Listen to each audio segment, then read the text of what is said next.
Okay, if you've seen all the headlines about ultra processed foods and how absolutely horrible they are for you, and now you're wondering if the only safe thing for your kids to eat is air, I want you to take a deep breath.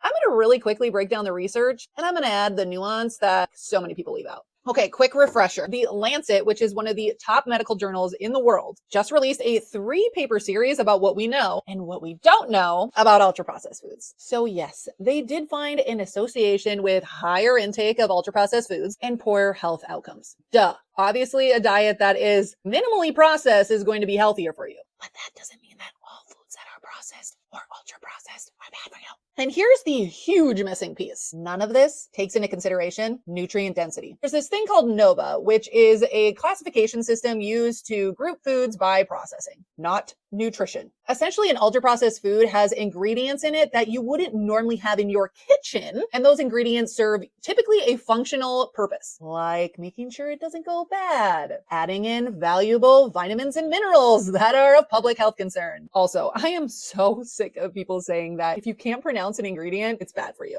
That is such BS. Sometimes labels use scientific names for something totally normal, like ascorbic acid, which is actually just vitamin C, or riboflavin, which is just vitamin B2. Also, this means that foods that actually have valuable nutrients, like fortified cereal, yogurt, plant-based milks, enriched breads and pastas, they get tossed in the same category as things like soda, chips, candy. And listen, I'm not saying that we should ignore this research. The point is, we can take this information seriously without oversimplifying it or scaring people. Some ultra-processed foods do provide value. Some absolutely don't provide any nutritional value, but instead they might provide joy. Instead of framing it like ultra-processed foods are bad and we shouldn't be eating them, maybe we could switch more to a mindset of we need to be eating less foods that lack nutrients and more foods that are nutrient dense. And the Lancet papers even point out that ultra-processed food intake is greatly shaped by access, affordability, and marketing. So here's a realistic approach. Focus on nutrition by addition. What can you add that's nutrient dense? Keep the convenient and familiar foods that work for your family.